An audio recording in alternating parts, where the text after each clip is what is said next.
그런데 문제는 여자 입장에서는 나는 나를 보호해줄 뛰어나고 아주 존경할 만한, 아무 조건 없이 나를 사랑해주고 나를 위해 희생까지 해줄 그런 아빠 같은 사람을 찾아. 그런데 나는 그 남자에게 어떤 마음의 쉼터를 주거나 희생을 하거나 헌신을 하거나 해주면서 엄마 같은 그런 역할을 해줄 마인드가 없다는 거죠.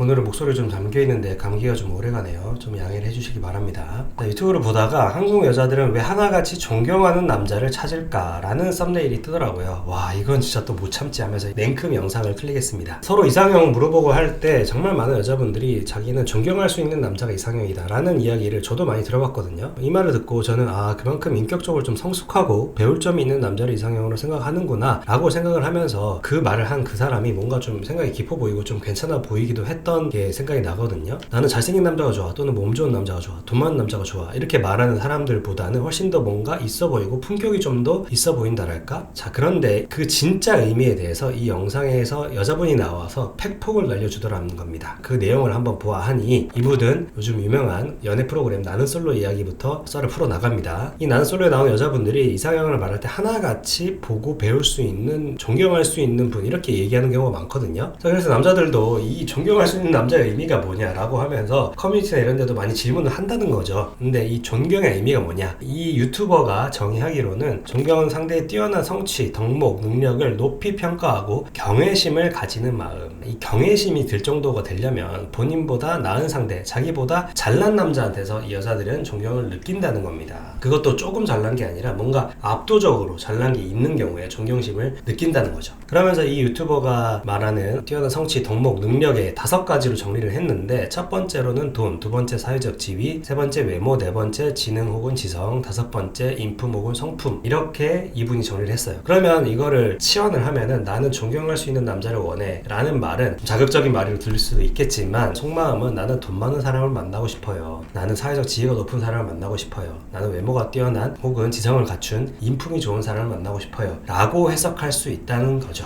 여자어로 이렇게 이분이 해석을 해주고 있는 겁니다. 근데 이걸 고지고대로 이야기를 하면 주변에서 엄청난 욕을 먹게 되니까 그럴싸한 포장지로 포장을 해야 되는데, 가장 좋은 포장지가 바로 존경이라는 이 단어라는 거죠. 돈, 사회적 지위, 외모, 지성, 인품, 이 모든 것을 아우르는 아주 그럴싸한 단어, 존경 하나로 퉁치자는 겁니다. 이 해석이 저는 어느 정도 신빙성이 있다고 보지만, 근데 이걸 그대로 존경할 수 있는 남자를 원해요, 이게 돈 많은 남자를 원해요, 이렇게 1대1로 치환할 수 있냐? 저는 좀 그건 아니라고 보긴 하는데, 그래도 이 유튜버는 그렇게 주장을 하고 있네요. 이 존경할 수 있는 남자를 좋아하는 여자들의 심리가 이거는 상향혼을 원하는 심리다 라고 유튜버는 말을 하고, 나의 뭔가 부족한 점을 남자를 통해서 채우려는, 어떤 보호받으려는, 나보다 더 나은 사람, 월등히 뛰어난 존재로부터 보호받으려는 이런 심리에서 발현한 거다 라고 이분은 얘기를 하고 있어요. 이거는 여자의 본능이기 때문에 이분도 너네가 가진 것도 하나도 없이 어떻게 잘난 사람을 원하냐 이렇게 요구를 할 수는 없다 라고 이분도 얘기를 하고 있습니다. 이거 자체가 나쁘다라고 이분도 이야기를 안 하고 있어요. 그러면서 이 유튜버가 말하기를 남자도 마찬가지다, 똑같이 외모나 젊음, 현명함, 그리고 어떤 사람은 집안의 경제력 이런 거를 상향 지원하고 싶어 하는 게 아니냐, 상향 지원하고자 하는 것은 인간의 본능이다 할 수 있다는 거죠. 그런데 이 유튜버는 유독 한국 여자들에게서 어떤 불합리함이 있다라고 이야기를 하면서 불합리한 점을 비판을 하고 있는 게, 사람은 물론 점수로 매길 수는 없겠지만 어떻게 평가를 하자면 4점짜리 여자가 있다고 한번 쳐봅시다. 그 여자는 외모도 좀 평범하고 직업이 그렇게 좋지는 않으면서 모아놓은 돈이 없는 이런 여자가 있다고 한번 가정을 해볼게요. 이 유튜버의 말입니다. 근데 이 4점짜리 여자는 자기보다 좀 더 높은 5점, 6점, 7점을 원하는 게 아니라 압도적으로 높은 8점 이상의 남자를 원한다는 거죠. 이런 압도적인 우위를 가진 남자에게서 존경심을 느끼면서 문제는 5점, 6점, 7점짜리 남자를 무시한다, 이게 문제다라고 이 유튜버는 꼬집고 있습니다. 그래서 이 5점, 6점, 7점짜리 남자가 자기보다 점수가 낮은 4점짜리 여자에게서 무시를 당하는 그 현실에서 분노를 하는 거죠. 예를 들어서 초대졸, 중소기업, 모은 돈 3천도 안 되는 그 여자가 인서울 대학을 나온 중견기업, 모은 돈 1억 이상인 남자를 무시를 한다는 겁니다. 너 모은 게 1억밖에 없어? 여기 서울에서 신혼 시작하려면 적어도 전세만 해도 5억이 넘는데 그것도 없어? 하면서 무시를 한다는 거죠. 이게 잘못됐다고 비판을 하면서 5점, 6점, 7점인 남자를 존중을 해줘야 된다, 이런 주장을 하고 있습니다. 이 점은 상당히 저는 또 설득력이 있다고 봐요. 모든 여자가 그런 건 아니겠지만 정말 상당수 많은 여자분들이 이런 생각을 가지고 있는 걸 저 주변에서도 많이 봤거든요. 본인은 모아둔 돈이나 이런 게 없으면서 남자를 볼 때 굉장히 엄격하게 보면서 자기보다 조금 더 높은 그레이드 급을 가진 남자를 굉장히 좀 무시하고, 자기보다 월등한 남자를 남자를 동경하고 그 남자랑 결혼하고 싶어하는 그런 심리 말이죠. 자, 다시 본론으로 돌아와서 여자들은 자기보다 돈 많고 사회적 지위가 높고 외모도 준수하고 지적이고 넓은 아량을 가진 그런 아빠 같은 존재를 찾는 것 같죠. 저는 자신의 부족함을 채워줄 남자, 결혼을 통해서 이 부족함을 채우려는 이 마음, 이 자체를 저는 욕할 수는 없다고 봅니다. 왜냐하면 남자들도 마찬가지거든요. 남자들도 자기보다 더 이쁘고 또 젊고 내 아이를 건강하게 낳아줄 수 있고 그리고 착하고 나한테 헌신적이고 나만 바라볼 수 있는 그런 아주 이상적인 젊은 엄마 같은 여자를 원하는 건 똑같거든요. 인간은 똑같습니다. 결혼을 통해서 내가 할 수 없는 부분을 채우고 싶어하는 게 인간의 심리라는 거죠. 남자는 아이를 출산할 수가 없잖아요. 여자는 또 아이를 출산하고 그 아이를 돌볼 동안 자기를 책임져주고 어떤 지켜줄 존재가 또 필요한 거고요.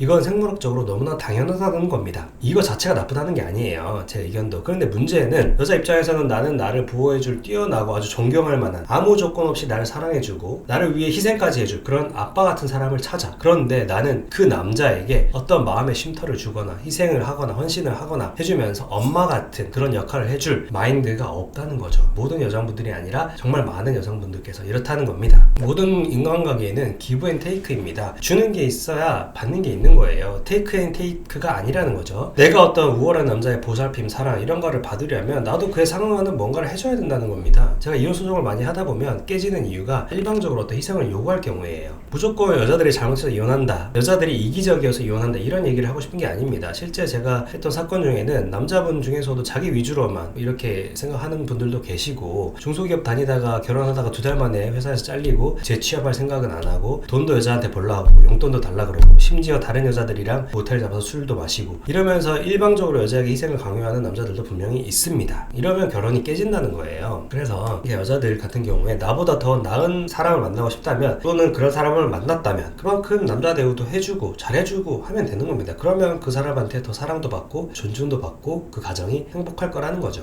공짜가 가장 비싼 거다라는 일본의 어떤 격언이 있거든요. 자, 누군가 내가 어떤 나보다 훨씬 더 나은 사람을 만났다 그러면 아싸 게이득 이러고만 있을 게 아니라 그러면 나는 이 사람의 어떤 부족한 점을 채워줘야 할까 이 생각을 한번 해보시는 게 어떨까요? 자, 마지막으로 제가 김미경 강사님의 띵언을 전달하면서 영상을 마무리하려고 합니다. 이 강사님이 한 강의 중에 결혼할 때 여자분들한테 얘기를 해요. 꼭 해야 할 질문 이렇게 얘기를 하면서 어떤 게 있을까 물어보면 차 있니? 집 있니? 이런 헛소리 좀 제발 하지 마라. 그 남자가 45이야? 어떻게 차도 있고 집도 있어? 28살 남자는 차도 없고 집도 없는 게 정상이야. 군대 갔다 온 지 몇 년 안 됐잖아. 나는 그런 말도 안 되는 질문을 왜 하는지 모르겠어 라고 이렇게 꼬집고 있습니다. 그러면서 여자들아 불공정 거래 좀 하지 마라 이렇게 꾸짖고 있는데 이 패널들의 표정을 보면 참 가관이죠. 그러면서 참 중요한 얘기를 하는데 모든 사람은 결혼한 이후에 성장을 한다. 부모가 알려주는 건 아주 기본 중에 기초고 본격적인 성장은 결혼한 이후에 한다는 거죠. 김혜영 강사님이 만약에 예를 들어서 딸이 있다고 하면은 내가 28살까지 이 딸에 대한 기초적인 작업만 해놓은 거고 이제 이 딸은 걔 남편이 우리 딸을 키워줘야 된다 이렇게 얘기를 하는 거죠. 모든 인간은 30살부터 60살까지 30년 성장을 하니까 부모 옆에서 성장 안 하고 웬 남자 옆에서 성장을 해요. 그 여자는 이렇게 이야기를 하면서 진짜 남편 잘 만나야 한다 하면서 돈 많은 남자가 아니라 30년 동안 나를 키워줄 수 있는 그런 남자를 만나야 한다 이렇게 주장을 하십니다. 그러면서 또 남자도 마찬가지다라고 하면서 엄마가 아니고 30부터는 웬 여자 옆에서 커야 한다 60살까지 그러면서 만약에 그런 여자를 만났는데 그 여자가 여러분들 뺏겨먹으면 어쩔 건데 당신 월급 없으면 죽는다고 계속 울면 어쩔 건데 30살에 자기 개발 하나도 못하면 어쩔 건데 라고 이렇게 이야기를 합니다. 뺏겨먹는다 이런 대목에서 저는 김병만 씨가 또 생각이 났고요. 그러면서 나를 키워줄 여자랑 결혼을 해라. 그러면서 여자가 나이 60에 흐뭇해하면서 남편을 보면서 저거 다 내가 키웠다 라고 말할 수 있는 그런 여자를 만나라. 김미경 강사 본인도 진정한 성장은 결혼한 이후에 했다고 이렇게 이야기를 하죠. 그러면서 여자들은 남자들한테 돈 갖고 오라는 소리 제발 하지 마라. 여러분이 5천만 원 가져왔으면 그 남자에게도 5천만 원 가져오라고 해라. 이런 공정한 거래를 하라 라고 이렇게 이야기를 합니다. 이 영상이 참 많은 것을 시사한다고 저는 생각을 해요. 제 오늘 영상에 좀 공감을 하시는 분이라면 좋아요도 눌러주시고 구독도 좀 해주시면 감사하겠습니다.